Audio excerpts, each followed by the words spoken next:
नमस्कार, मी मोहिनी जाधव. आपले बदलापूरमध्ये आपलं मनपूर्वक स्वागत. आपण बघतोय विधानसभा मतदार संघात, मुरबाड विधानसभा मतदार संघात सध्या उमेदवारांच्या प्रचाराची रणधुमाळी सगळीकडे आपल्याला पाहायला मिळतेय. अगदी अधिराज्य गाजवलेले 15 वर्ष अधिराज्य गाजवलेले आमदार, भाजपाचे उमेदवार, महायुतीचे उमेदवार किसन कथोरे हे निवडणूक लढवत आहेत, तर तिकडे महाविकास आघाडीचे सुभाष पवार हे निवडणूक लढवत आहेत. त्याचबरोबर मनसेच्या अधिकृत उमेदवार संगीता चेंदवणकर आणि अपक्ष उमेदवार शैलेश वडनेरे या चारही उमेदवारांची सध्या मुरबाड मतदारसंघामध्ये चर्चा आहे.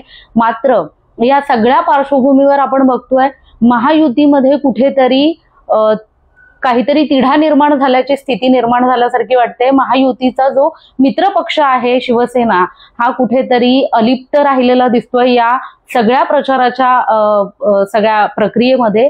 मात्र राष्ट्रवादी काँग्रेस पक्ष, अजित पवार पक्षाकडून मात्र प्रामुख्यानं ठाम भूमिका घेण्यात आलेली आहे. महायुतीचा प्रचार जो आहे तो जोरशोरसे सुरू आहे.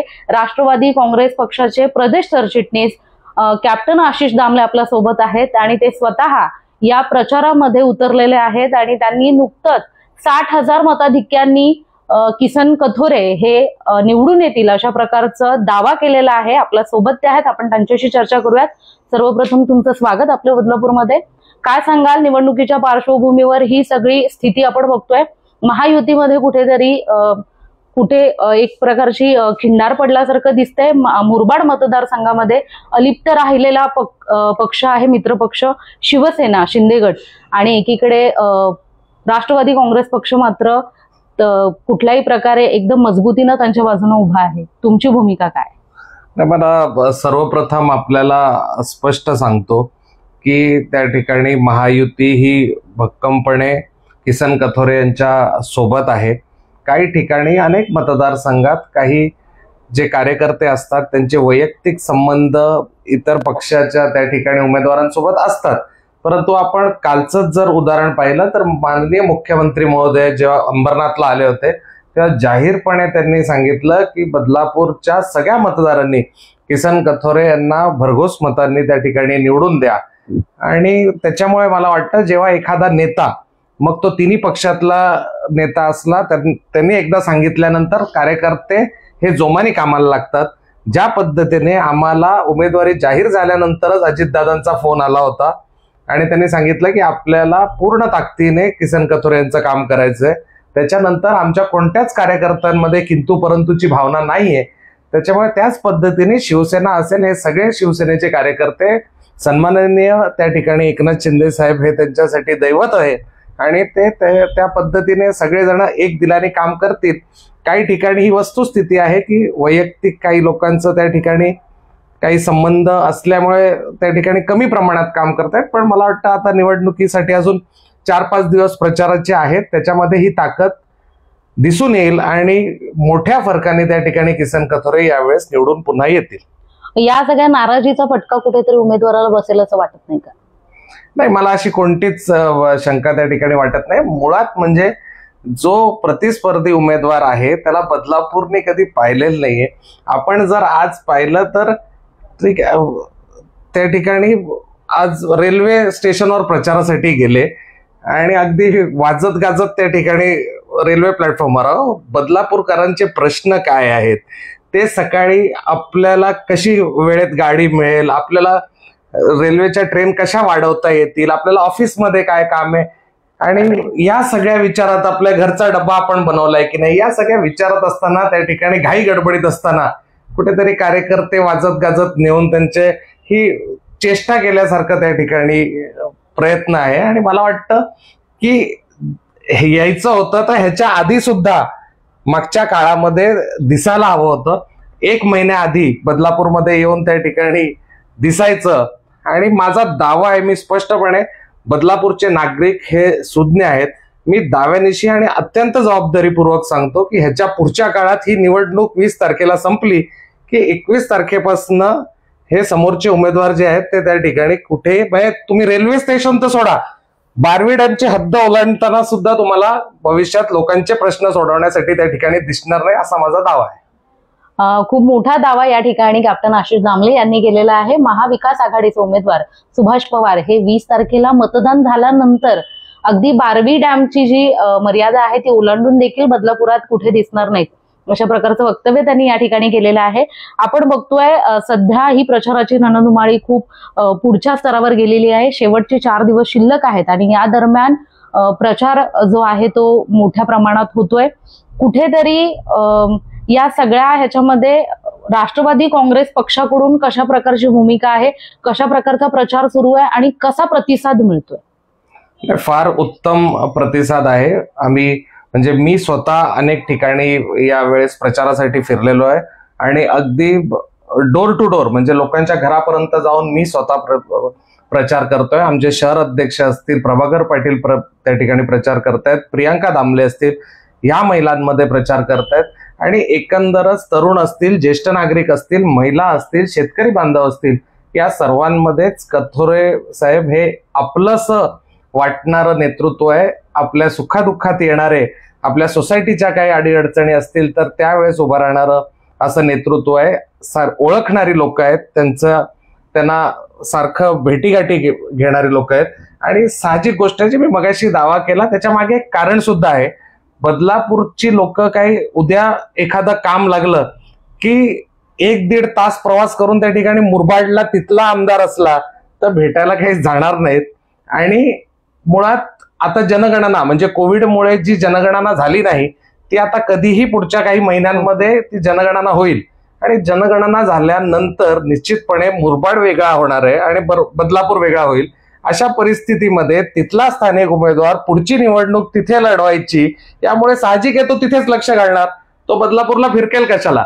तर अशा परिस्थितीत पुढच्या काळात बदलापूरचा होत असलेला विकास आणि बदलापूरच्या दृष्टीने जे महत्वाचं आहे की इथे कर्मभूमी असलेला माणूस, त्या ठिकाणी आपल्याला इझिली अवेलेबल असलेला माणूस हा त्या ठिकाणी निवडून यावा असं लोकांची भावना त्या ठिकाणी प्रचार करत असताना मला लक्षात आली आणि एकंदर लोकांचं हेच मत आहे की आपल्याला इझिली अवेलेबल आणि जो पुढच्या काळात आपल्यासाठी येईल. आपल्या लोकांच्या फार साध्या अपेक्षा असतात की ज्या आमच्या समस्या आहेत, सोसायटीचे प्रश्न आहेत, पाण्याचे प्रश्न आहेत, विजेचे प्रश्न आहेत, सोसायटीची पूजा आहे, इतर काही सुख दुःख जे काही कार्यक्रम असतील त्याच्यात आम्ही निवडून दिलेला लोकप्रतिनिधी त्या ठिकाणी आला पाहिजे.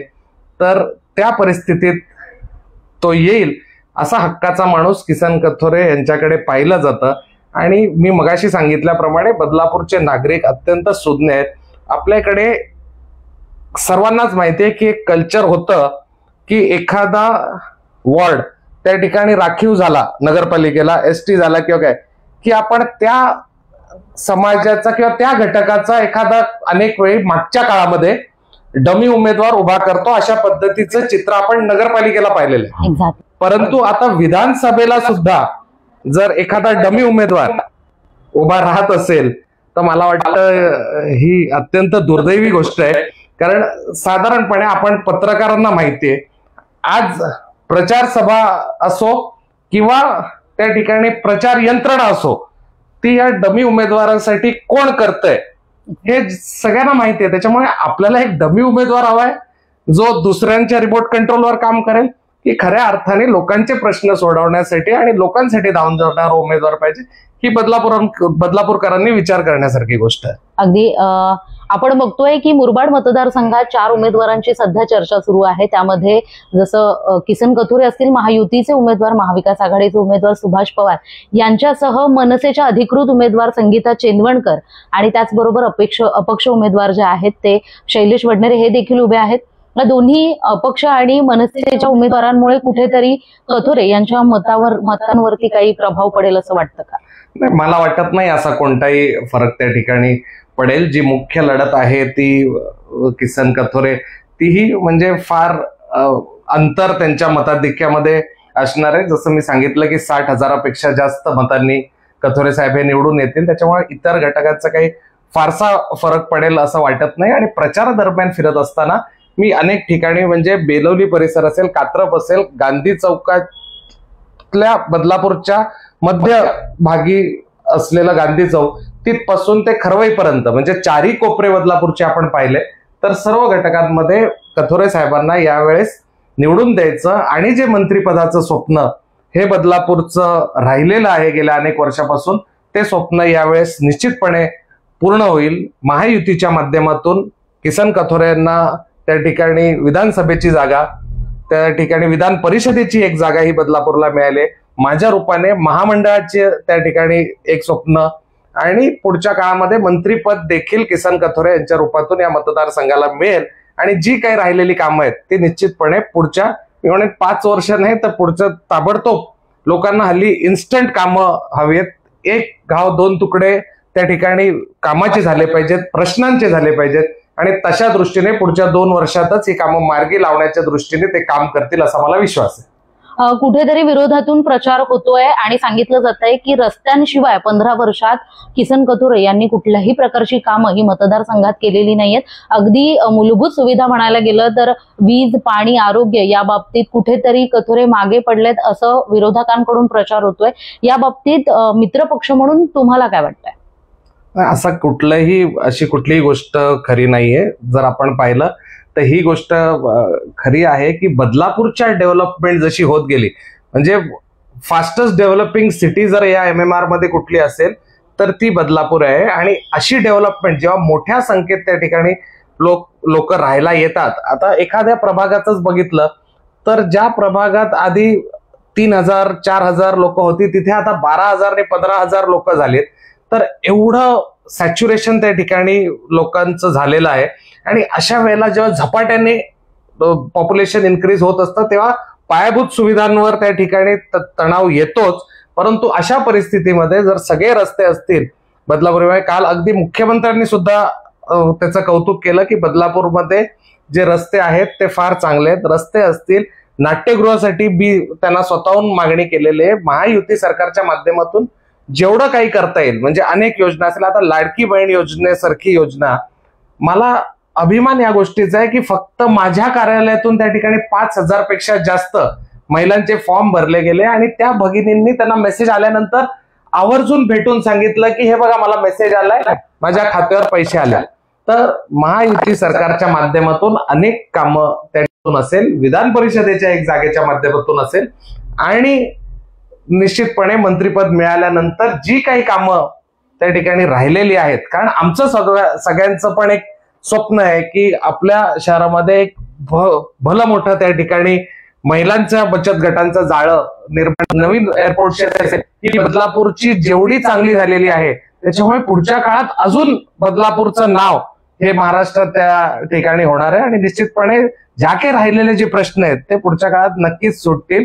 आणि आतापर्यंत चांगल्या पद्धतीने काम झालेलं आहे आणि पुढे हे सगळं काम थांबून आहे. त्याच्यामुळे निश्चितपणे किसन कथोरे यांना पाठिंबा देण्याची गरज आहे. जसं आपण म्हटलं, परशुराम आर्थिक विकास महामंडळाचं अध्यक्षपद तुम्हाला मिळालेलं आहे.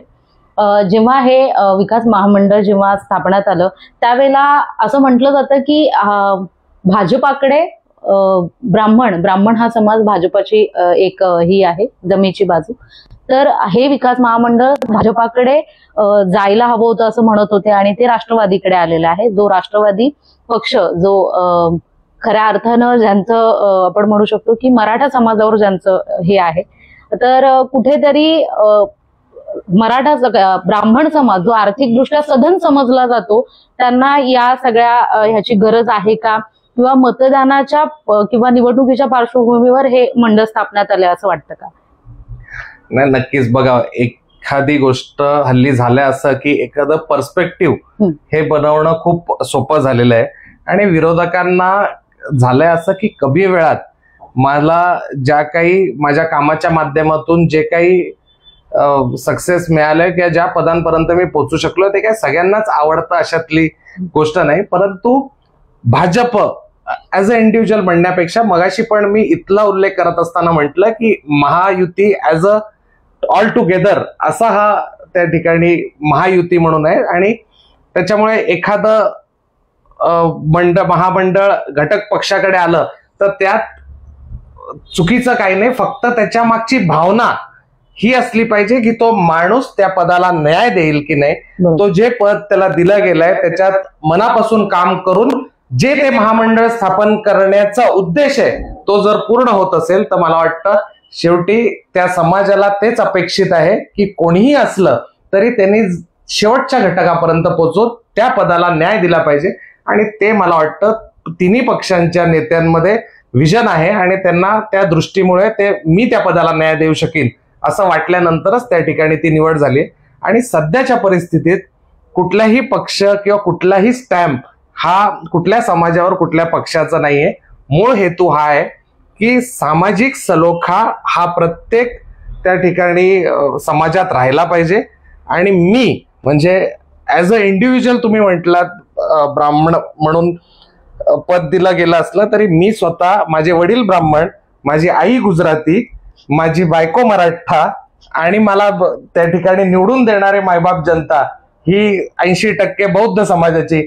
अशा पद्धतीने जेव्हा एखादं कॉस्मोपॉलिटन फॅमिली असते तेव्हा सर्व समाजाचे प्रश्न त्याला माहीत असतात आणि सर्व समाज घटकांना एकत्र घेऊनच एखाद्या विशिष्ट ज्यांना खरंच आर्थिक दृष्ट्या दुर्बल आहेत त्यांना मदत करण्यासाठी अधिकच्या त्या ठिकाणी फायदा होऊ शकतो. कारण सगळी परिस्थिती ही माहिती असते. त्याच्यामुळे मला वाटतं अशी कुठलीही अडचण माझ्या समोर नाही. एक शेवटचा प्रश्न आहे की आज महाविकास आघाडीचे उमेदवार सुभाष पवार यांच्यासाठी संसदरत्न खासदार सुप्रियाताई सुळे या बदलापुरात येत आहेत. त्यांची सभा होतीये. कुठेतरी वाटतंय का या सभेचा या निवडणुकीवर मोठा प्रभाव पडेल आणि कथोरे यांच्या मतांवर याचा प्रभाव पडेल असं वाटतंय का? कथोरे यांच्यासाठी सुद्धा एखादी सभा इथे झाली पाहिजे होती का असं वाटतं? नाही, मला वाटतं की फारसा काही फरक पडणार नाही. 4 दिवस त्या ठिकाणी प्रचार थांबण्यासाठी शेवटचे राहिलेले आहेत आणि लोकांनी ऑलरेडी आपला माइंडसेट बनवून ठेवलेला आहे की, आणि लोकांनी एकदा ठरवलेलं असलं की आम्हाला या उमेदवाराला मतदान करायचंय की त्यात फारसं काही फरक होत नसतो. त्याच्यामुळे मला वाटतं आता लोकांनी काय करायचंय हे ऑलरेडी पक्का आपल्या मनाशी ठरवलेलं आहे. आणि लोकांमध्ये फिरत असताना लोकांनी म्हणजे कालची अगदी प्रामाणिकपणे तुम्हाला भावना सांगतो, काही ज्येष्ठ नागरिकांनी कात्रपच्या तलावाजवळ त्यांना भेटला असताना सांगितलं की किसन कथोरे अपक्ष राहिले असते तरी आम्ही त्यांनाच मतदान केलं असतं. अशा पद्धतीची भावना ज्यावेळेस एखाद्या शहराची लोक भावना व्यक्त करतात त्याच्यामुळे त्यावेळेस ते भक्कम पाठिंबा त्यांना त्या लोकांचा असतो आणि त्यांनी मनातून ठरवलेलंच आहे की आम्हाला या उमेदवाराला विजयी करायचा. त्याच्यामुळे फारसा फरक पडेल असं मला वाटत नाही. धन्यवाद तुम्ही आमच्याशी चर्चा केल्याबद्दल. Thank you very much. तुम्ही पाहिलं असेल कॅप्टन आशिष दामले यांच्याशी आपण निवडणुकींच्या संदर्भात राष्ट्रवादी काँग्रेस पक्ष अजित पवार गटाच्या वतीनं काय भूमिका आहे आणि कशा प्रकारची रणनीती आहे, प्रचार कसा सुरू आहे या संदर्भातल्या सगळ्या विषयांवर सविस्तर चर्चा केलेली आहे. ही बातमी तुम्ही पाहत असाल तर जास्तीत जास्त शेअर करा. तुमचे काही प्रश्न असतील तर कमेंटच्या माध्यमातून आम्हाला नक्की विचारा आणि अशाच बातम्या पाहण्यासाठी आपल्या बदलापूरला लाईक, फॉलो आणि शेअर करायला विसरू नका. धन्यवाद.